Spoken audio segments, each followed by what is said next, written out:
Bom dia, boa tarde, boa noite, or whatever the case may be. My name is Marcus, and I am the host of the Black Brazil Today YouTube channel, as well as the blackbraziltoday.com blog, where I analyze Brazil from the perspective of race.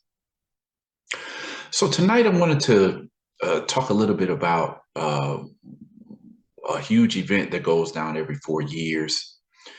It's an event that, to tell you the truth, for the most part of my life, I never really paid much attention to it. But by having this interest in Brazil for the last 2 decades, it's almost impossible to ignore this event and be into Brazil. And of course, I'm talking about the World Cup tournament that just started a few days ago. Actually, what was it, yesterday? And it's intriguing because usually the World Cup starts in, June and July. And, 2022, as we're 11 months, we're near the end of the year. We're coming towards the end of 2022.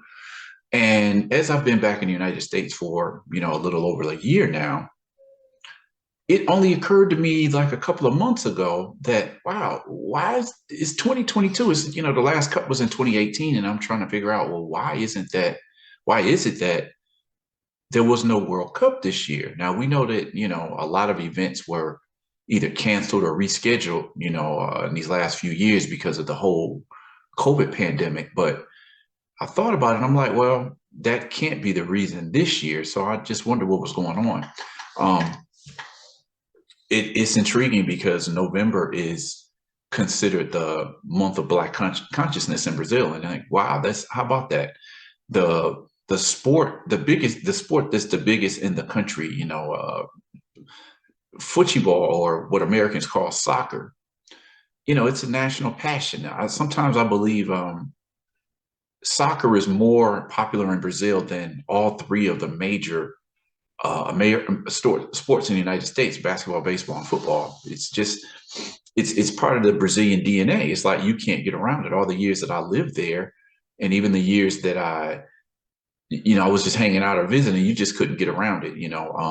There's going to be some time when you're at somebody's house and a game is going to be on. You're going to be at a bar and there's going to be a game on. And, fellas spend a lot of time debating the best teams and the best players, just like, people in the US would talk about baseball, basketball, and football. And as I've never really had a background in soccer because it was never really a huge sport in the US, there's been a few attempts to take soccer or football to the level of the big three, but it still hasn't happened yet. And it was never a sport that I just really followed. I mean, I knew what it was. It's just not being a big fan of it, as it just wasn't so deeply ingrained in American culture. I never even really learned the rules of how you play soccer. I mean, I knew the goal was to score a goal. I knew there was offense and defense. I knew there was some incredible dribbling and passing that people did and some amazing shots. But, I have to say, just through my explorations of Brazil, I've learned a lot about soccer or football over the years. So you combine that with the fact that I have a YouTube channel and a blog. The blog's been around for 11 years now. And here we had this cross section of how we look at, or, again, look at Brazil or analyze it from the perspective of race. And the World Cup is happening in the same month as, basically Black Consciousness Month in Brazil. So wanted to talk a little bit about how this, the mix of these two, we say, I don't know, trains of thought, studies. We're talking about, football or soccer, and we're talking about it happening when the discussion of race has been amplified over the last, say, 10, 15, 20 years in Brazil. And you have the country's biggest sporting event coinciding in the same month in which Black activists have made a major issue of Black history, Black consciousness, and Black culture in Brazil. I've been on all the time that I've been following the country for the last few decades. I've just seen this thing grow bigger and bigger, where you have whole sectors, activists are looking to develop whole sectors that specifically focus on Black Brazilians, Afro-Brazilian culture, and it's intriguing to sit back and watch to see how many the developments that have happened over the last few decades. So I want to get into this story because the World Cup is already, it's already started, and I know that around the world, Brazil is one of the most beloved countries in terms of how they play the game. Some of its well-recognized soccer stars, both past and present. And I'm seeing that a lot of soccer enthusiasts and specialists are looking and saying Brazil has to be the favorite for this year. I'm not sure how much that is, as tell you the truth, being back in the United States, I haven't watched any sports since I've been back in the US. So that's a conversation I'm not really familiar with. I mean, it's like every 4 years that Brazil goes to the Cup, it's expected that they're supposed to do well. They're supposed to bring home that trophy. But it's been quite a drop now. It's been, you go back to 2002, the last time when they won their 5th World Cup. And now it's been 20 years. So needless to say, fans are pretty anxious right now. So let's just dive into this intersection between Black consciousness, Black players, and the start of the 2022 World Cup. So this is based on an article I posted called "In 2022, the World Cup Starts on Black Consciousness Day, November 20th, and Revives the Memory of the Anti-Racist Struggle in Brazil." Just a few of, some well-known figures, and we'll say futebol brasileiro. Arthur Friedenreich Pelé, who is considered possibly the greatest player of all time. It's good to remember, Pelé he's just turned, I believe he's 82 now. With October just passing by, I think Pelé is 82. He's been going through some health issues as of late. You have Denilson de Oliveira and Cafu. This is a famous picture from when Brazil won the World Cup in 2002. He was the guy who hoisted the trophy. All right. So anyway, let's get right into this story. How fitting it is that the 2022 World Cup is starting in the month of November. I say this because for those of you who don't know, November is celebrated as the month of Black consciousness in Brazil. Somewhat similar to Black History Month in the United States, throughout November across the country, there are perhaps thousands of events happening that emphasize and focus on the contributions of Afro-Brazilians, Afro-Brazilian history, the legacy of the struggle of this population, and its importance to the construction of Brazil, as well as recognition of other African descendant populations throughout the world.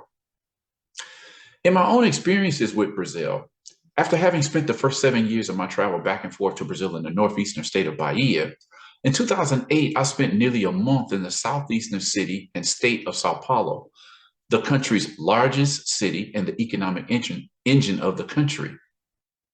In my first extended stay in Sao Paulo, I participated in the yearly March of Black Consciousness after having met a number of great people on the then popular social network known as Orkut, or as Brazilians say, Orkut.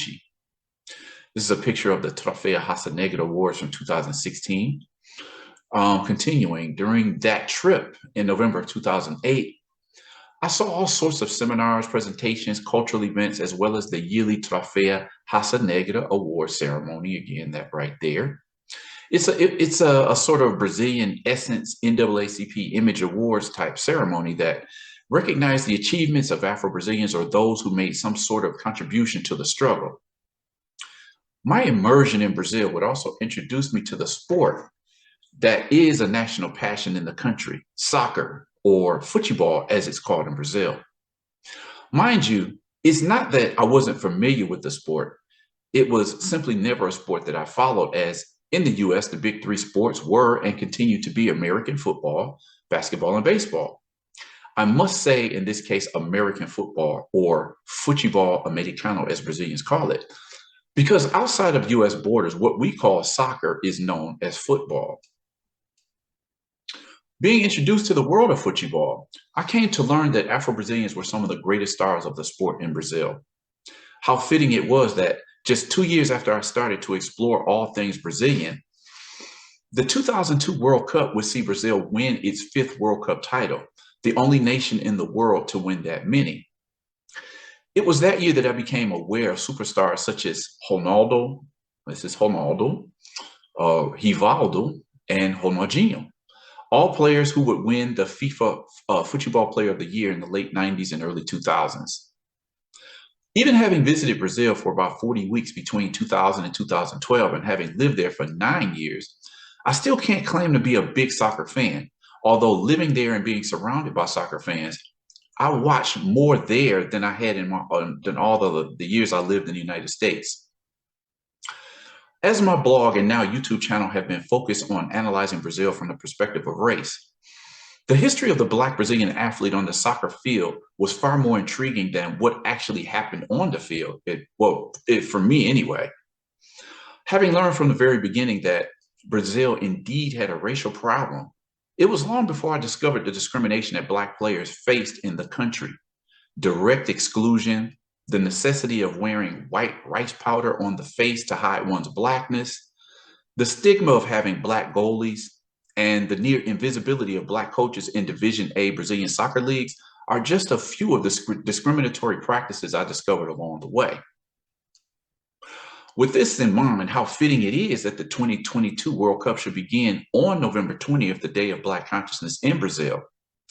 For some soccer critics, Brazil's 2022 squad may have the best chance of bringing back the cup in several years.